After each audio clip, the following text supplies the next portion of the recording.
basicamente esse livro. Esse livro é basicamente explique a ansiedade para uma criança, explique como combater a ansiedade, explique o que é bullying para uma criança, explique o que são amigos e relações tóxicas para uma criança.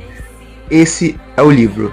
Se você quer tentar explicar para uma criança como ela identifica uma amizade tóxica ou até um relacionamento assim, tipo, pra no futuro ela saber o que é tóxico, o que não é tóxico, o que é uma amizade de verdade, esse é o livro. Eu quis, de forma muito precisa e muito objetiva e poética até, falar para uma criança saber o que era uma amizade ruim e o que era uma amizade boa. Por quê?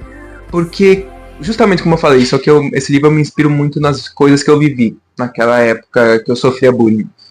E naquela época era basicamente assim, eu estava numa sala de aula que basicamente ninguém gostava de mim, eu sofri isolamento de todos os lados, só que eu tinha medo de sair. Por quê? Porque na minha cabeça era basicamente assustadora a ideia de ter que fazer novas amizades.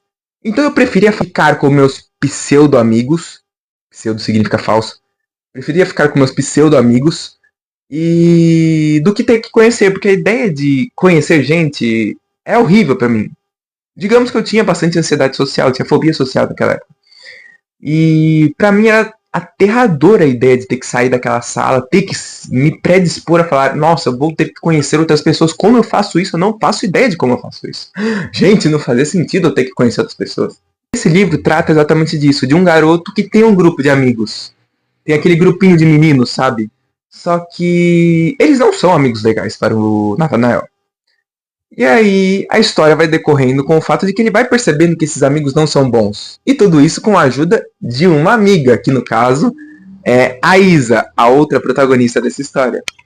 E aí ela vai levando ele por esse caminho que é ensinar o que é a amizade de verdade, com muita zoeira, com muita alegria, passando por tópicos sensíveis como ansiedade. Inclusive uma das cenas mais bonitas desse livro é justamente quando o Nathanael tem uma crise. E aí a gente vai se aprofundar em como é que uma criança veria essa crise de ansiedade.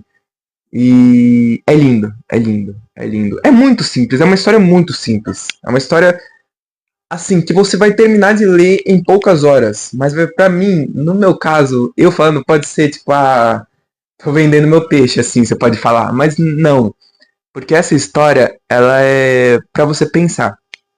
É pra uma criança se divertir